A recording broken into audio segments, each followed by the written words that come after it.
Muito bem. Bom, então, só contando um pouquinho, né? Eu e a Rosângela, a gente se encontrou durante a pandemia online. Por muito pouco a gente se conheceu uma vez pessoalmente, né, Rô? Uma E vez. aí, em grupos de estudo aí de burnout, a gente resolveu unir forças aí, são 25 anos, mais de 25 anos de experiências somadas entre as duas empresas, e a gente resolveu, então, trazer algumas alternativas para implementar soluções mais personalizadas aí, para promover saúde mental e principalmente prevenir burnout.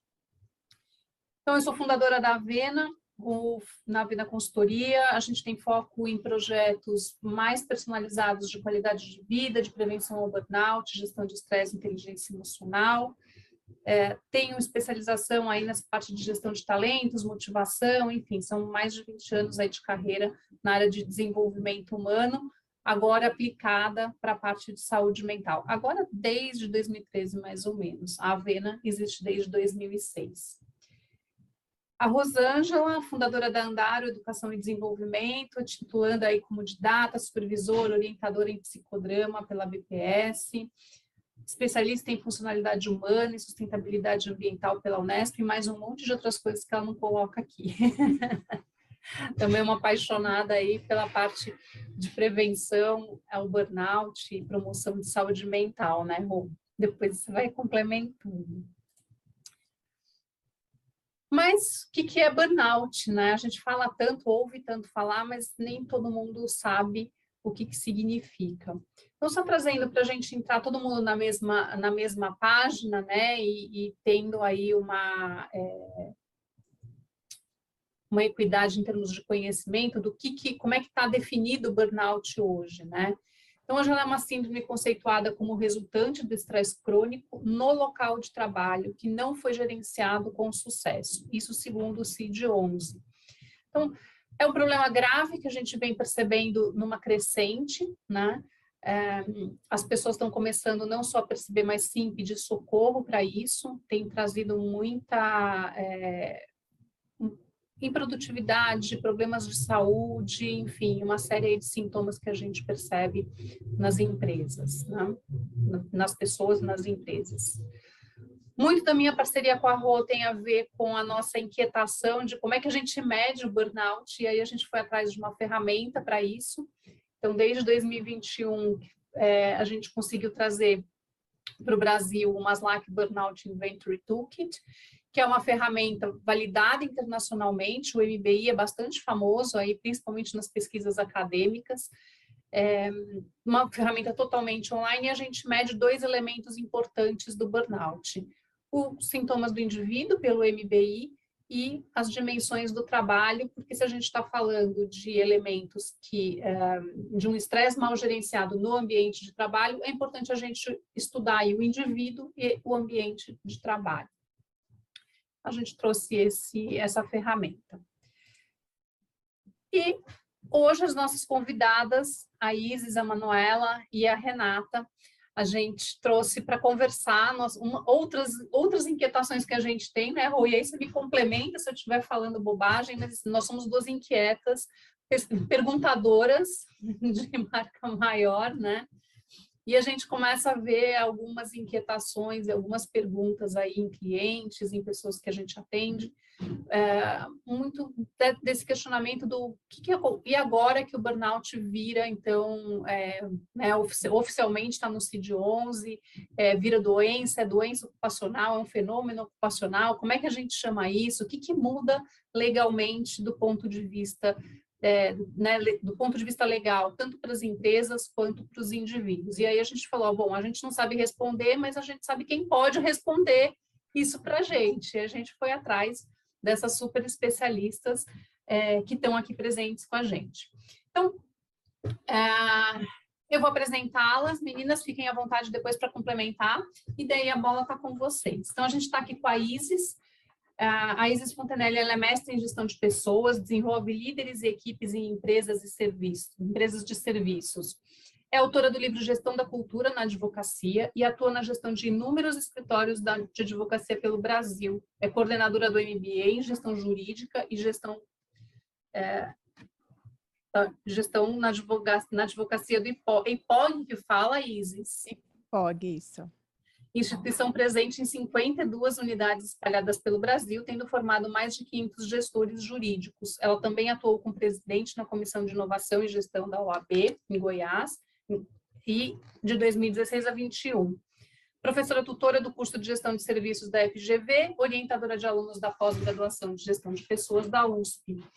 É membro consultiva da FENELO e coautora dos livros As Mulheres que Estão Reinventando o Direito no Brasil, o que aprendi com a pandemia e gestão, e empreendedorismo e inovação na advocacia. Bem-vinda, Isis. Obrigada, Andréia. Um prazer estar aqui. Que bom te ter aqui. Manuela, graduada em Medicina pela Universidade Federal de Goiás, especializada em Psiquiatria pela Escola Paulista de Medicina na Unifesp, em Perícias Médicas pelo IPOG e mestre em Saúde Coletiva pela UFGV, com foco na área de saúde mental e migração. Médica do SUS, atua também no Tribunal de Justiça de Goiás e no CIAS da UFGV. Manuela, seja bem-vinda. Obrigada, Andréia, um prazer. E a Renata, graduada em Direito pela PUC Goiás, pós-graduada lato sensu em Direito Penal e Processo Penal da PUC Goiás, mestre em Ciências Penais pela UFGV, Universidade Federal de Goiás, e doutora em Psicologia pela PUC Goiás. É editora associada da revista Psicologia em Processo e professora em regime de dedicação exclusiva do curso de Direito da UFGV, Universidade Federal de Goiás, onde ministra as disciplinas de Direito Penal, Medicina Legal, Psicologia e Direito. Também foi coordenadora do Núcleo da Prática Jurídica da UFGV Goiás e subcoordenação de monografia. Atualmente integra o NDE do curso de Direito e é vice-coordenadora de pesquisa da UEXA. É isso? Unidade Acadêmica Especial de Ciências Sociais Aplicadas. Isso. Pronto, além de participar de grupos de pesquisa envolvendo as seguintes áreas: direito penal, psicologia, literatura, violência, direito digital. Bem-vindas! Muito obrigada. Deixo vocês com a Rosângela agora, vou tirar essa nossa... Ai, cadê meu mouse? Uau, né? Quanto conhecimento Uau. Junto aqui nessa sala, né? A gente agradece muito a disponibilidade de vocês e de quem está junto da gente agora e quem vai nos assistir depois, né? Porque nós estamos gravando. E a gente, como que a gente vai combinar? Eu vou fazer uma pergunta direcionada agora para as três, né? E depois mais algumas perguntas, mas vocês podem escrever no chat se tiverem alguma pergunta mais específica para participarem, ou depois que a gente terminar essa primeira rodada, vocês podem, não sei se todo mundo conhece o Zoom, ir em reações e levantar a mão, né? Que aí a gente vê quem gostaria de fazer uma pergunta, tá bom? Fico de olho aqui no chat, qualquer coisa eu chamo. Então, a primeira pergunta, que eu acho que é importante, a gente falou dessa questão do CID-10 para o CID-11, né? Na verdade, essa questão da classificação do CID-10, ela já existe há muitos anos e agora a gente tem o CID-11, né? Então, essas inquietações que a gente falou, né? Eu e a Andréia, a gente começou a conversar e começamos a ver muitos posts em LinkedIn, em Instagram, e muitas pessoas falando sobre essa questão dos impactos, né? E aí a primeira pergunta é assim, qual o impacto jurídico, né, ou jurídico para Renata e Isis, e no caso médico para Manuela, né, em relação ao burnout, com a nova classificação para o CID-11? Quem se sentir à vontade. Quem quer Renata, começar? se você quiser, começa aí, depois eu vou... Então, tá. Bem, vamos lá, né? Eu acho que a gente tem discutido, tem conversado muito a respeito disso, e o que eu vejo, assim, até agora, por ser... a gente fala que, na verdade, o burnout ele é muito novo, mas ele não é tão novo assim, né? Até mesmo se a gente for olhar dentro do âmbito do direito do trabalho, você tinha as possibilidades da equiparação ao acidente do trabalho e aí, com isso, também gerava, como se diz, as indenizações e tudo. Só que, qual que era o grande problema? A dificuldade em conseguir esse diagnóstico exatamente, como se diz, para que a gente sabe, a questão do trabalhador sempre acaba sendo o lado mais fraco da corda. Então, nesse sentido, era muito difícil você conseguir um laudo desse na questão de gerar as indenizações. E o que eu pude verificar aí com essa alteração, né, a partir do momento que ele é considerado, então, como uma doença ocupacional, a gente tem, na verdade, uma inversão do ônus da prova. Então, ao invés do empregado ter que, como se diz, provar que ele realmente está doente, a partir do momento que for verificada, então, a questão do ambiente, e aí é eu acho que assim, um ponto para grande discussão, né, o fato do burnout ser caracterizado em razão do ambiente, não em razão, como se diz, de um problema pessoal, né, vamos colocar assim, do empregado como um todo. E aí, então, você inverte o ônus da prova. E invertendo o ônus da prova, vai, como se diz, né, caracterizar ali a culpa do empregador e facilita as indenizações e assim por diante. Agora, acho que o grande ponto de discussão tem sido exatamente isso, a comprovação do nexo de causalidade. Né? Então, é uma das coisas que se tornam um tanto difícil, em razão, normalmente, das perícias, do desconhecimento com relação ao local ou à própria inviabilidade de se verificar, necessitando aí o médico do trabalho. Eu acho que a doutora Manuela vai poder falar bem desse ponto, né? Então, na verdade, por enquanto, eu acho que é isso. Tá, Renata, só por favor, você pode esclarecer para a gente, ou a Isis entrando para falar um pouco sobre essa questão do nexo de casualidade ou nexo causal, como a gente vai lendo nessas questões do âmbito jurídico, que acho que é bem interessante para a gente esclarecer aqui para o pessoal. Vamos lá, de repente eu complemento aí o que a Renata falou. Bom, primeira situação é que com a CID-11 o burnout é considerado uma doença ocupacional. Então, existe, né, em uma lei, a lei da Previdência Social, ali a identificação de alguns acidentes do trabalho, doenças do trabalho, e a partir do momento que a CID-11 ela coloca como doença ocupacional, o burnout ele precisa ter esse nexo de causalidade, que é uma conexão que faz com o ambiente de trabalho. Afinal de contas, algo ali naquele ambiente fez com que aquele colaborador adquirisse o burnout.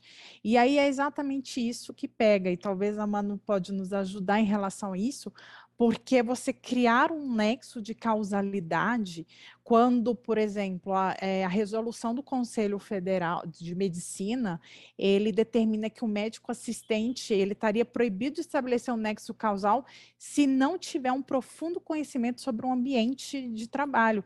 E isso gera um risco para o próprio médico, no sentido de que ele não quer cometer uma infração ética. Então, isso é uma situação, assim, bem delicada. Então, como tentar trazer esse nexo de causalidade entre o que o colaborador, de fato, ele está sentindo ali, né, e como que aquilo ali está ligado ao ambiente. Então, é preciso percorrer um caminho, e eu tenho certeza que a Manu vai falar para a gente qual que é esse caminho, porque aí precisa de um relatório médico, né, que comprove esse nexo de causalidade. Bom, então vamos à parte que me toca, né? Eu até o momento, eu vejo algumas vantagens nessa nova classificação da CID-11. Mais vantagens do que desvantagens, assim, a meu modo de ver. E aí eu vou dar minha opinião de médica assistente, ou seja, aquela que está no consultório recebendo o paciente com a queixa e que vai instituir o tratamento. E vou dar minha opinião enquanto médica perita, ou seja, estou no outro lado. Eu sou a pessoa que estou recebendo no ambiente de trabalho o atestado que o médico assistente emitiu, né? Na CID-10 não existe o termo burnout. E isso eu acho uma falha. Porque como é que você faz um atestado, um laudo técnico, querendo argumentar alguma coisa que não está classificada? A gente sabe que existe, como a Renata já falou, ou a Rosângela, não é uma síndrome criada, descoberta ou descrita agora, já é muito estudado, tem muito estudo a respeito, mas ela não estava classificada como doença. Como é que a gente classificava na CID-10? A gente classificava como transtornos relacionados ou causados por situações adversas, mais ou menos isso. Não era definido, não havia uma definição para situações adversas no trabalho. Então, aí cabia múltiplos questionamentos. Você pode até, enquanto médico assistente, eu entender que havia ali sintomas de ansiedade ou depressão causados por estresse no trabalho. Mas uma vez que você classifica de uma forma pouco específica, porque não havia uma especificidade, você abre a possibilidade para questionamentos da outra parte. Então, assim, eu posso dizer, como médica perita, que eu, inclusive, não é nem como médica assistente, que eu fiz uma perícia na vida em que eu dei o diagnóstico de burnout. Burnout bonitinho, porque era de livro. Era de livro, ela tinha, de fato, várias, pericianda, vários documentos que comprovavam uma sobrecarga de horário de trabalho, situações que ela tinha como provar de assédio moral. Então, não tinha por onde questionar. Mas foi a única vez que eu me lembro de pôr este nome, embora depois descrevesse que na CID se enquadrava lá no Z, qualquer coisa, que são as neurastenias, esgotamento, Z73. Enfim, ainda cabe um monte de questionamento, né? Porque havia anteriormente também a ideia de que o burnout tinha a ver com o tipo de personalidade, com a sensibilidade da pessoa a determinados tipos de estresse. Então, eu acho que, por não haver critérios muito definidos, havia mais possibilidade desse diagnóstico ser questionado. Na CID-11, vem bastante especificado os sintomas que se espera encontrar e que o burnout é uma doença do trabalho. E que para isso, então, tem que ser comprovado, tem que ser avaliado o ambiente de trabalho, dizendo que ali há um ambiente desfavorável com estresse, com tipos diferentes de estresse, possibilidades de estresse que não estão sendo bem manejados. Qual que é a dificuldade? A perícia para definir esse tipo de situação vai ter que ser uma perícia do indivíduo e do ambiente. Então, não, perícia nenhuma que contemple só uma conversa com o indivíduo vai ser possível determinar esse tipo de diagnóstico. Por outro lado, uma vez determinado burnout, diagnóstico burnout, de fato, caberá à empresa se mover, se mobilizar para provar o contrário. Aí, como a Renata falou, o ônus da prova, é o ônus da prova mesmo que fala, né? Muda, né? Então, assim, eu acho que a mudança de CID-10 para CID-11 deu uma funilada no diagnóstico, né? Mais pessoas provavelmente vão ficar de fora. Por outro lado, os profissionais que trabalham para emitir esses laudos, eles têm mais elementos ou elementos mais definidos para dar esse diagnóstico, né? Eu acho que tem prós e contra, mas no geral eu vejo mais vantagens para quem está sofrendo do burnout, para quem de fato tem direito a receber a atenção, os benefícios, né, de uma doença do trabalho. Eu acho que eu vejo mais vantagens nesse sentido. Não sei se deu para ficar claro, se teve algum termo assim pouco acho claro que não, nesse acho sentido. que alguém tem alguma dúvida, né? De repente, se alguém tiver alguma dúvida em relação a essa pergunta, acho que não. Rosângela, eu posso fazer uma pergunta, então? Claro, Já que você Camila. abriu. doutora Manuela, eu fiquei em dúvida, assim, só para entender o processo, antes, quando era no CID-10, o médico, ele então, só conversando com, né, a pessoa, o indivíduo, ele fazia o laudo, né?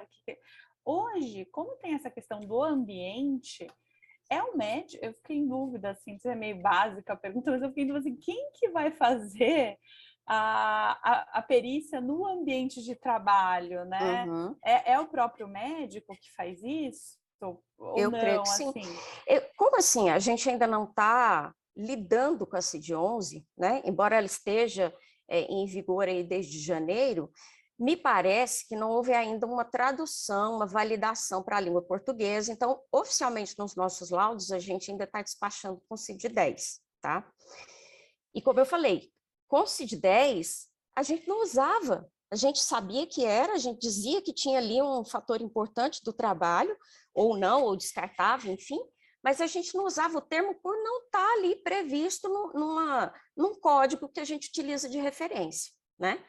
Agora, quem deve comprovar o nexo, de fato, é o médico do trabalho. É o médico perito, é o médico do trabalho. Aí, Rosângela, me esclarece se eu estiver em dúvida. Na minha opinião, a psicologia entra para participar dessa perícia. Eu, no Tribunal de Justiça, eu trabalho eu trabalho mais com criminal, mas lá a gente tem a equipe de psicologia forense, que entra para dar assessoria e o respaldo nas dúvidas e várias lacunas que a gente tem no decorrer da perícia.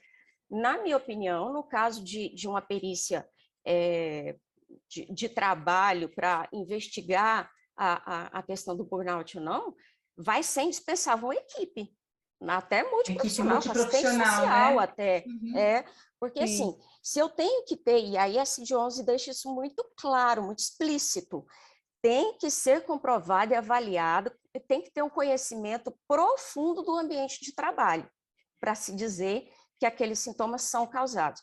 Porque não é só assim, fulano falou que está estressado, que trabalha várias horas. Vai ter que ter uma pesquisa aí, uma perícia documental para ver registro de carga de horário, entrevistas com colegas de trabalho para averiguar assédio moral ou não, avaliação do ambiente físico. Então, acho que tem que ter uma equipe multiprofissional. Até mesmo casos semelhantes que possam estar acontecendo neste ambiente, né? Que, de repente, o médico possa indicar e isso aí ter, claro, junto com a equipe multidisciplinar. O burnout, até um tempo atrás, ele era muito estudado em profissionais que lidam diretamente com relações humanas. Então, o burnout era muito descrito, e aí é bem mais fácil para mim, como perita ou como médico assistente, argumentar nos meus laudos quando existe uma categoria de profissão que tem, com maior frequência, epidemiologicamente falando, acontece com maior frequência o burnout. Então, tem vários estudos com enfermeiros, professores, e depois eu vi com bancários, policiais. Então, assim, ambientes que sabidamente têm uma característica de muito contato pessoal, contato com sofrimento, isso vai causando desgaste emocional. Mas isso era o entendimento até então, né, que a gente tinha de tentar estabelecer o nexo que a gente fala que é epidemiológico. Às vezes você não tem todas as provas materiais do estresse do trabalho, mas quando você tem estudos que mostram que aquele ambiente favorece aquele tipo de doença, o burnout, você tem capacidade de estabelecer um nexo epidemiológico. Então, é o que a Isis falou. Quando você faz uma análise de ambiente, você tem a possibilidade de averiguar se existem outros casos ali semelhantes. E aí, estabelecer um nexo epidemiológico que colabora para a argumentação do laudo, né? Então, acho que, de fato, vai ter que ser um trabalho extenso para uma equipe multidisciplinar para poder averiguar todos esses aspectos da situação, né? Sim, é um diagnóstico concordo. situacional, ambiental, muito mais do que um diagnóstico individual, né? Porque muitas vezes esse diagnóstico aí individual, né, Manuela, pode, como se diz, a pessoa pode ter uma depressão ou pode ter alguma coisa, não gostar do ambiente do trabalho ou do próprio trabalho por uma questão pessoal que não envolva diretamente a empresa, né? Então, só um exemplo disso aí. Eu acho que Nesse caso, primeiro, me corrija se eu estiver errada, Manu. Eu acho que o primeiro papel do médico, então, é descartar essas doenças, para daí, então, começar a tentar entender, é um burnout. Então, vamos agora trabalhar no nexo da causalidade. É isso? Eu acho que como médica assistente, estou ouvindo meu paciente, eu conheço meu paciente dentro do meu consultório, eu posso sugerir que haja uma influência do ambiente de trabalho. Mas eu, como médica assistente, não darei esse tipo de diagnóstico, porque eu não vou no ambiente de trabalho avaliar. Aí cabe Mas ao se perito. tivesse uma equipe, Manuela, uma equipe multidisciplinar, então, por exemplo, a gente fazendo um trabalho conjunto, usando ferramentas, né, que a gente até conversou, tanto de jogos como estrutura, ferramentas de diagnóstico, inclusive o nosso diagnóstico que a gente trouxe, o MBAWS, colaborando com os terapeutas, né, assim, junto com as áreas de negócios, né, de RH, enfim. Neste caso, como médica assistente, se você tivesse um laudo, né, um relatório da equipe, da cultura, né, desse ambiente tóxico que está favorecendo... não, aí é outra coisa, porque assim, não é a realidade que a gente chega, né? Porque geralmente, assim, aí você vive outra realidade. Eu estou aqui recebendo, na ponta, como médica assistente, recebendo o indivíduo. Habitualmente, a empresa onde ele trabalha não fornece relatórios que contribuam ou falem contra o ambiente de trabalho, né? Geralmente existe essa dificuldade. Então, não é a realidade que a gente vive como médica assistente, né? Esse porque é o nosso como médica sonho. assistente eu estou atendendo o trabalhador. Quando eu falo trabalhador, vai lá para a equipe do RH, pega um relatório do seu ambiente de trabalho, não vai vir nada desfavorável, né? Infelizmente, não é a realidade, né? Tá ótimo. Deixa eu abrir para a Letícia, que ela levantou a mão. Oi, gente, obrigada. Eu tenho uma pergunta um pouco sobre o contexto, né? Eu estou entendendo que esses casos acabam sendo muito mais extremos, mas o quanto que eu estou no RH, né? Eu já fui a pessoa do burnout e nem sabia identificar, e hoje eu estou do lado do RH. O quanto que a gente consegue se antever a essas situações para não precisar chegar na judicialização. Eu acho que vocês que recebem com muito mais frequência essas pessoas, que caminho geralmente as pessoas fazem para chegar na judicialização? Porque, na minha humilde opinião, deveria ser a última alternativa. Não sei se geralmente as pessoas procuram a empresa, deve ter bastante receio ainda. Eu sinto que às vezes tem uma coisa muito obscura aí nesse caminho, né? Ela não pede ajuda, a gente não identifica, quando vai ver já judicializou. Então, se vocês pudessem trazer um pouco mais de contexto, acho que ia ser muito legal. Eu posso só... Bom, eu acho que, primeira coisa, a gente tem que pensar numa cultura de segurança psicológica, numa cultura onde a gente tem que diminuir essa toxicidade do ambiente, né? Acho que esse é o primeiro passo. Então, as empresas, para evitar levar isso à justiça, têm que cuidar dos seus colaboradores e tentar ter essa abertura maior. Como criar um ambiente onde eu posso me comunicar melhor com meus colaboradores, como eu posso ter um ambiente onde o líder e o liderado tem essa liberdade de fala, né? Então, o primeiro passo é isso. E com certeza, quando você tem um ambiente de forma segura, né, onde você tem um espaço para falar, com certeza fica mais fácil, né? A gente, esses casos extremos de burnout muitas vezes são, a gente sabe que a nossa cultura é de comando e controle, é muito forte ainda essa coisa do comando e controle dentro das organizações, então isso que dificulta muitas vezes, e às vezes o funcionário com medo de se expor, porque a empresa vai olhar ele de uma forma, tá louco, tá fazendo um mimimi, como diz, né, alguns, que eu acho esse termo horrível. Então, assim, e aí faz com que, de fato, adoeça ainda mais esse funcionário E aí, às vezes, chega nesse caso extremo. Então, se tiver essa abertura, essa comunicação, uma cultura que trabalhe a segurança psicológica, não vai precisar chegar nessa parte da judicialização. Perfeito. A Camila fez Obrigada. uma pergunta aqui no chat com relação à médica assistente, que é médica de consultório, Camila, é isso É isso. mesmo, Quando eu falo de tá? médica É que assistente, é o médico do acho que consultório. você entrou um pouquinho depois, e eu acho que a Manuela tinha falado que ela tanto é perita como de consultório, Porque tá? pode ser confundido com assistente técnico também, que é uma outra função, né? Que é um perito contratado pela parte para acompanhar a perícia e emitir um laudo. Mas aí, no caso, eu estou falando realmente do médico que institui o tratamento. Tá. A gente, falando nessa questão, acho que pegando essa questão, né, de que pela pergunta da Letícia, né, do ponto de vista da questão de que, como que eu comprovo, né, que eu adoeci no trabalho? A Manuela trouxe algumas questões, mas eu acho que tem um trabalho aí que as pessoas ainda, a gente está no século 21, 2022, mas a gente, infelizmente, ainda temos muitos preconceitos com relação a essa questão.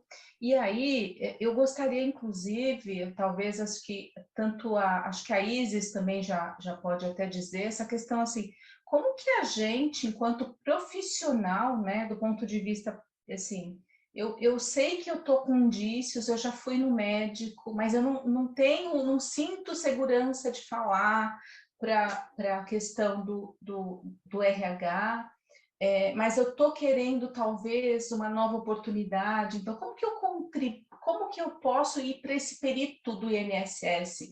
Eu posso ir direto para o INSS, eu tenho que passar pelo médico do trabalho, acho que esses caminhos, porque a gente vê, né, e aí, assim, eu e a Andréia, a gente recebe pessoas dentro dos projetos e também como mentoria e clientes que vêm às vezes no coaching, que às vezes eles vêm para trabalhar algumas questões, mas eles não têm coragem ou não querem por algum motivo, né, porque tem uma questão eu posso ser demitido, o que pode acontecer comigo, né?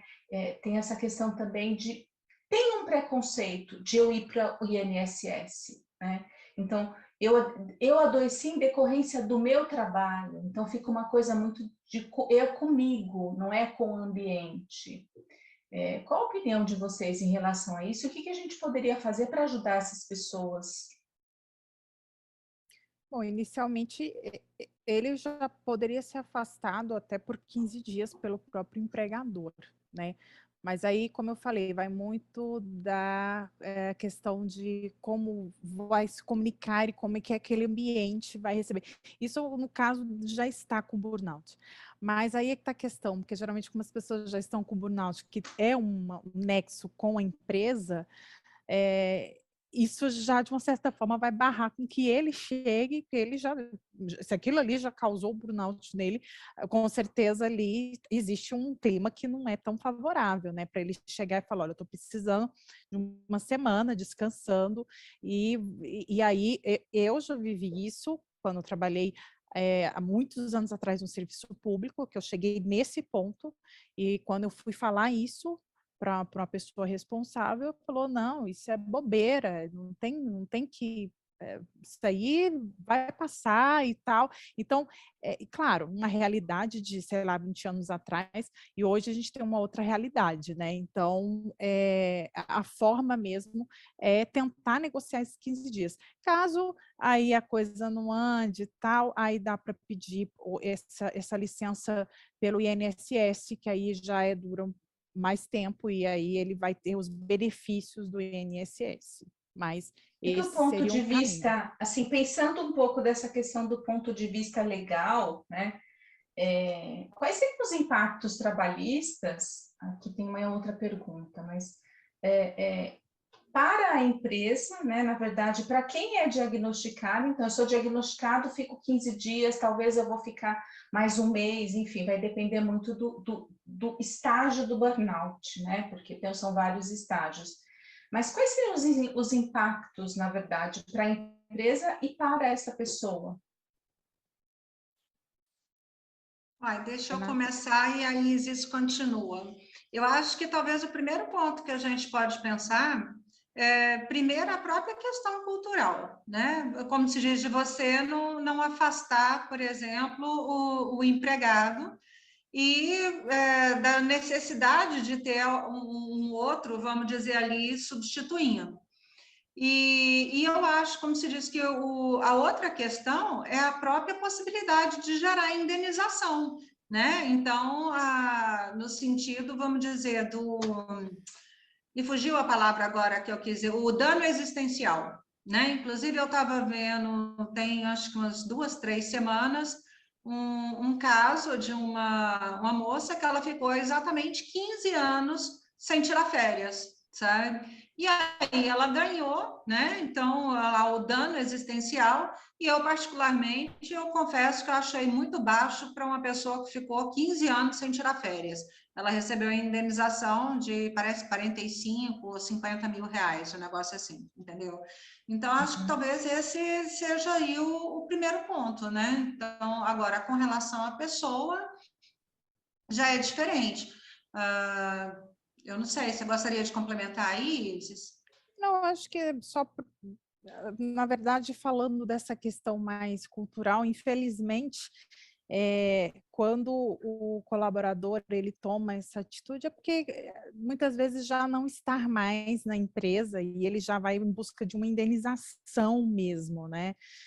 Porque eu acho que tudo cai nessa coisa da cultura. É muito difícil para o colaborador, ele tem eu falei de uma realidade quando eu trabalhei em serviço público, mas numa realidade de empresa privada, o colaborador tem medo de ser demitido. Então, muitas vezes ele vai engolir muito sapo e pode ser não. Hoje eu vejo que, principalmente essa geração que está chegando aí, ela está com um limite curto em relação a isso, e eu concordo, você não tem que aceitar esse tipo de coisa, assédio moral, e seja lá o que for, e uma hora a empresa, ela vai pagar por isso, seja por meio de ao final, quando o colaborador sair e ter que pagar uma indenização. Então, se as empresas não se adequarem, e ainda mais para uma realidade que a gente está vivendo agora, e essa nova geração que está exigindo exatamente qualidade de vida, saúde mental, essas empresas elas vão ficar para trás, elas vão ter problema. Se elas não começarem a se movimentar desde já essa questão de saúde mental, realmente aí não tem nem questão, né, se vai à justiça, tudo, mas elas morrem mesmo antes, né? Então, acho que essa consciência tem que começar a surgir dentro das organizações, isso é importante. Eu acho eu só queria fazer uma... colocar a bola na mão da Manu agora. Deixa eu completar assim, em relação aos direitos do trabalhador, uma vez que a doença, o burnout, é definido e é entendido como uma doença ocupacional, o trabalhador ele tem direito a que seja preenchida a CAT, que é a comunicação de acidente do trabalho. A doença ocupacional, ela equivale a acidente do trabalho. Então, com essa notificação, ele passa a ter alguns direitos. Se ele entrar de licença, a licença será não auxílio doença, será auxílio acidentário, auxílio acidente. E aí vocês do direito sabem melhor dizer para mim, com o acidente do trabalho, ele passa a ter direito a um tempo de estabilidade, não pode ser demitido dentro de um tempo aí que eu não sei qual é, né? Se ele se aposentar por isso, aposentando-se por doença do trabalho, seja qual for, inclusive burnout, ele tem direito a proventos integrais e não mais proventos parciais, né? O salário dele vai ter que ser integral na aposentadoria e não mais parcial. Então, acho que os reflexos diretos do indivíduo são esses, em termos do que essa condição de saúde gera de direito para ele. Só corroborando o que a Manu falou, a lei é 8.213 de 91. E o artigo 20, ele especifica o que são esses acidentes do trabalho, que também seriam, no caso, estaria lá doença profissional produzida ou desencadeada pelo exercício do trabalho. E esse então, é um diferencial, nesse caso, exatamente. Porque o burnout era visto como uma doença enquadrada dentro da categoria das doenças psiquiátricas. Então, não te dava necessariamente proventos totais em caso de aposentadoria. Isso. Agora é uma Agora doença ele ocupacional. entra, exatamente, no inciso 1, artigo 20 da Lei de Previdência Social. Então, teve caracterizado como burnout, não tem o que se discutir. É isso. Tá certo.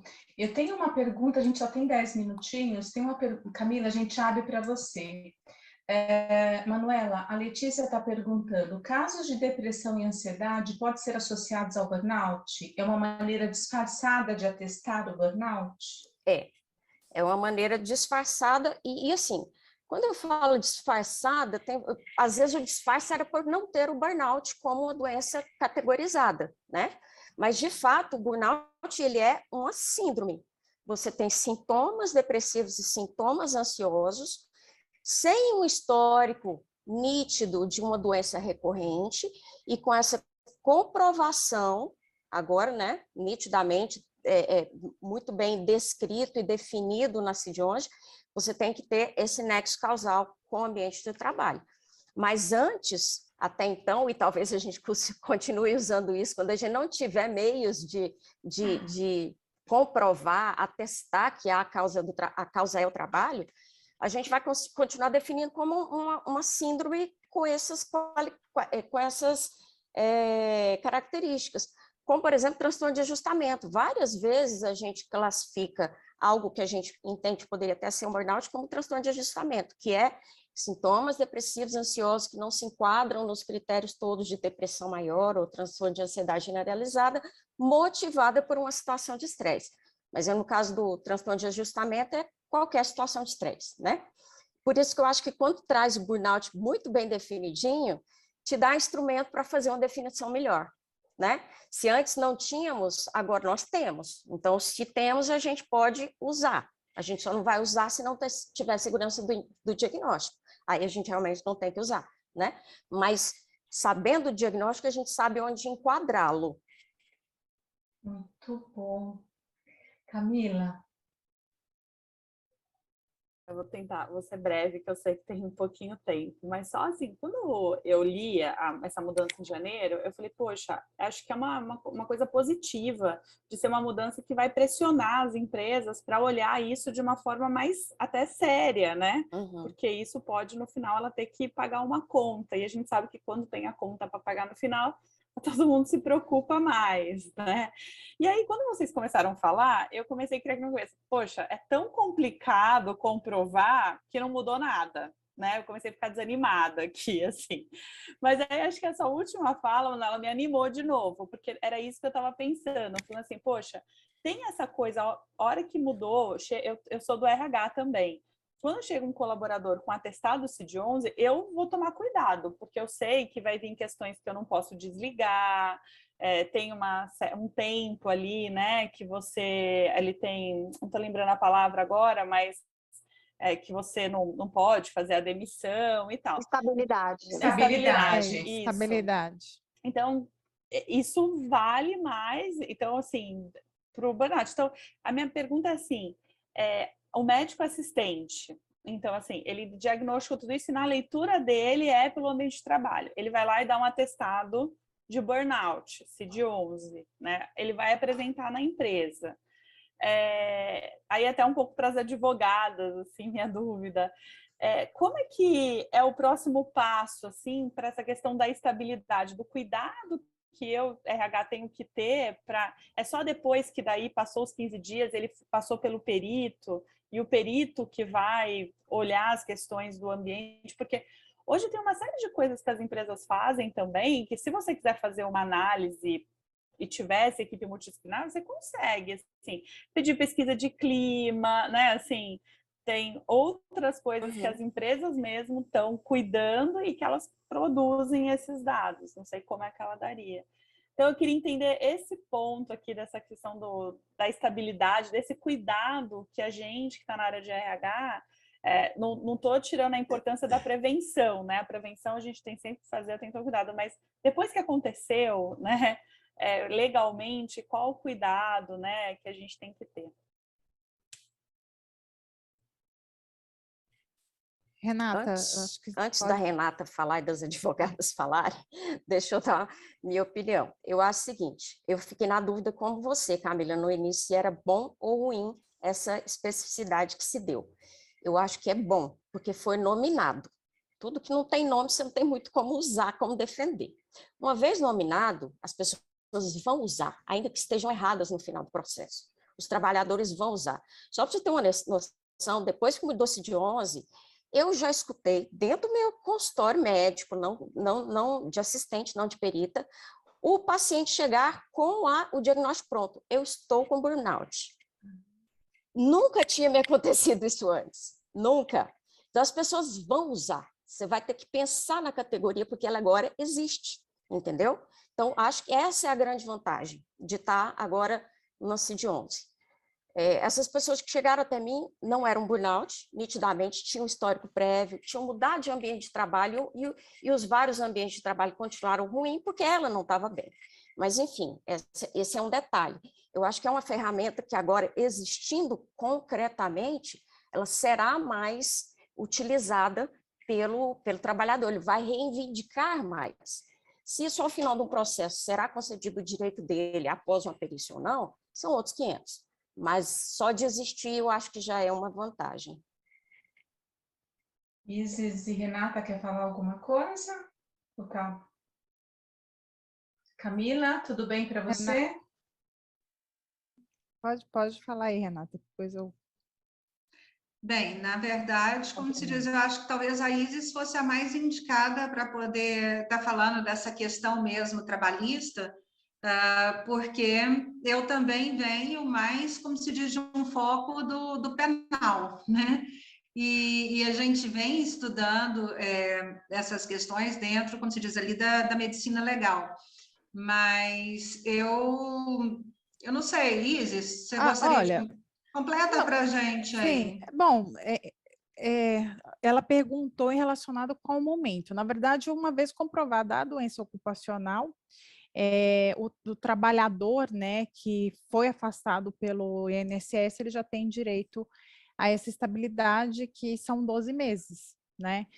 Eu também falo assim, eu sou uma advogada assim muito que eu trabalho para escritório de advocacia, mas eu já atuei nessa parte do trabalhista, mas assim, o que me vem realmente na cabeça são os 12 meses de estabilidade, mas é necessário de fato essa perícia. Uma vez comprovado, a partir desse momento é contado 12 meses.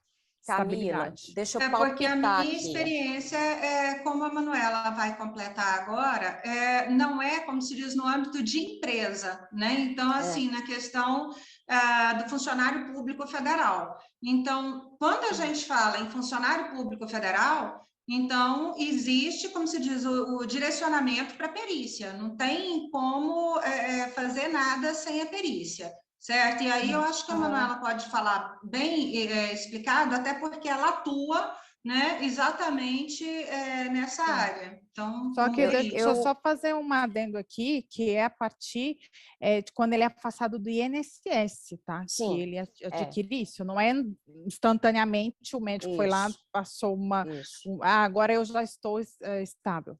Bom, a Manuela pode eu estou agora, recentemente, ocupando um lugar próximo ao que é o RH de uma empresa privada. Eu estou na equipe de promoção de saúde do servidor da UFG, da Universidade Federal de Goiás. Então, não é uma empresa privada, mas é uma empresa pública, né? Euzinha, se tivesse lá no RH de uma empresa e recebesse um atestado de 15 dias, ou seja, não passou pelo INSS, 15 dias com diagnóstico de burnout, eu ia pegar meu funcionário, ia pôr no colo, ia cuidar muito bem dele. Porque, assim, o que a gente não quer é realmente que judicialize. O que a gente não quer é que esse sintoma vire 1 ano, 2 anos de atestado. O que a gente quer é que ele volte à funcionalidade, não é? Então, se eu peguei... Porque depois que entrou no INSS com burnout, e o INSS deu licença por burnout, ele tem estabilidade, ele vai ficar de licença tanto que precisar, e se ele aposentar, ele vai ganhar tudo que ele quiser, que ele merece ganhar. Então, se eu estou no RH e peguei uma licença que não passou pelo INSS, com indício, uma descrição lá de influência de possível causa ao ambiente de trabalho, ou um burnout sugerido pelo médico do trabalho, eu ia pôr meu RH para cuidar.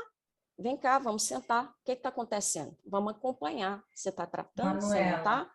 Né? Porque não é, Rosângela? Eu acho que é uma próxima roda. Eu acho que dá um bom tema esse, né? Eu acho que a gente pode continuar depois, de repente, foi uma das coisas que a gente falou. Porque a gente está justo no tempo e a Suzana tem uma questão e a gente tem que fechar. Eu posso só falar um negócio relacionado ao que a Manu falou, bem rapidamente. Cuidar desse funcionário, e é importante que a partir dele já se identifique aquele ambiente está com problema, para que isso não passe para outros funcionários, porque se um está, isso pode vir em cadeia depois, entendeu? Que é o ambiente tóxico, né?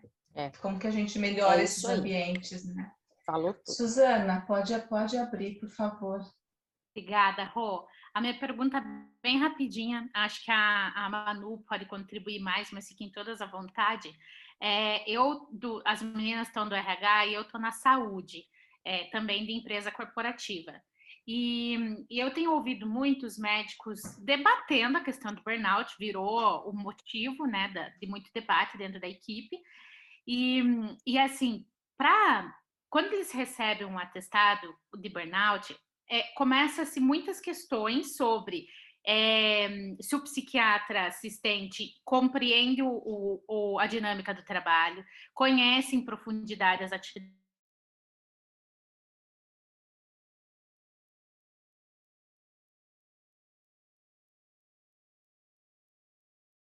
outras informações que possam endossar a empresa, porque a gente está falando, devem ter pessoas sim que estão adoecidas e merecem todo o direito, e devem ter pessoas que também vão se aproveitar dessa situação. Então a gente está pensando, né, muito dos dois lados.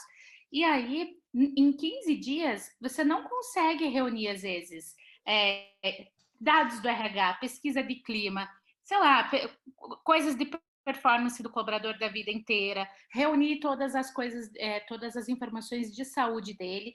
Então, a gente tem muito se provocado como fazer uma contestação ou não de um atestado de burnout, sabe, Manu? Então, eu queria te ouvir como perita, como que você vê essa questão. E a outra questão muito, assim, que a equipe se provocou é em relação ao sigilo médico, né? Então, como que eu, ali, médico do trabalho, vou acionar, sei lá, às vezes o gestor para validar, para questionar, para entender do ponto de vista do gestor se aquela pessoa, se ele percebia algum tipo de adoecimento naquela pessoa, enfim, como é que estava a dinâmica do momento, não sei, contexto da área, enfim.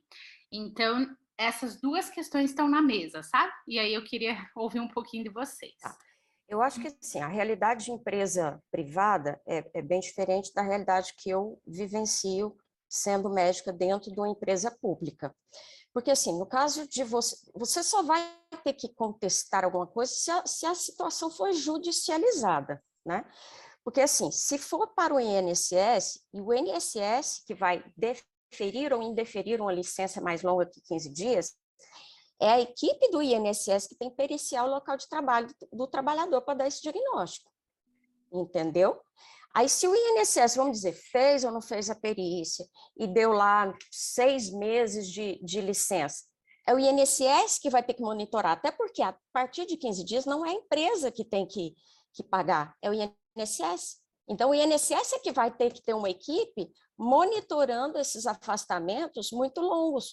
Até 15 dias, a empresa não tem nem que questionar. Por que questionar uma licença de 15 dias? Né? Não tem muito porquê. Então, acho que o médico da empresa também não vai ter que se virar muito, se mexer muito. Agora, se judicializar no sentido de pedir danos morais ou aposentadoria, sei lá, não sei, algum dano moral ou dano físico que seja, acho que mais moral por burnout, se judicializar isso, aí sim o médico do trabalho, você que tem trabalho dentro da empresa, vai ter que produzir provas a favor ou contra, enfim, mas defendendo aí o seu cliente. Nossa, a gente ficaria aqui horas, né? Porque olha quanta coisa que dá Já para suscitou falar. outra coisa Já que você podia suscitou, a pensar. gente já foi por um outro caminho, Até porque a né? Então questão ética, Suzana, do médico do trabalho é um outro lugar de discussão, assim, que eu sento com meus colegas médicos do trabalho para a gente dar outra mesa de discussão mesmo, viu? Eu acho complicado. Não, eu não sou médica do trabalho, mas muitas vezes, enquanto perita, eu estou ali entre a empresa e o periciando, né, e o servidor. Às vezes dá um nó na cabeça da gente mesmo essa questão ética.